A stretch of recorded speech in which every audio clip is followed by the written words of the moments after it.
الان رسیدم ترکیه، بازا بدبخت، اصلا حال روی خوبی نیست.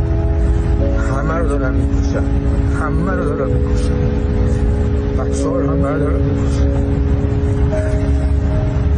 فقط کمک خارجی، فقط کمک خارجی نیاز داریم.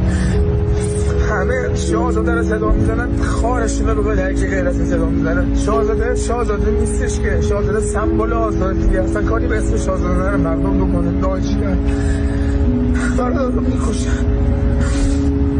بیرحمانه دارن چراغا رو خاموش کردن، هر کاری دلشون میخواد دارن میکنن. من پروازم کنسل شده بود از سوادای خارجی تهران به خارج از ایران، خارجی ها همه کنسل شده.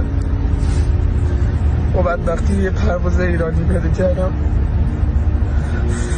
حالا روی مثلا خوب نیست. فقط ایران نباشید نمیفهمید وضعیت چطوری. ترامپه مرامپه هرکی هست، فقط کمک خارجی. چشم امید بچه ها همه به شما هست. این خارج از ایرانه. من یه قطرم توی اقیانوس، فقط میتونم حس آنامو بهتون میگم. جهنم رو دیدم تو ایران، این چند روز جهنم رو دیدم.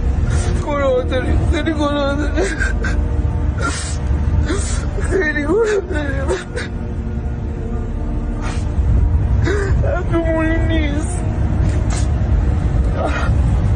فقط کمک خارجی. چجوری میشه ما کمک بگیریم نمیدونم.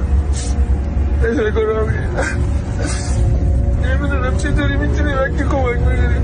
کوه دارم غلاقه میکنن تو سر سینه، شلیک مستقیم، بیرحمانه دارم میکشن همه رو. اسماتو رو بگیر. آقا بس بالون، آقا بس بالون.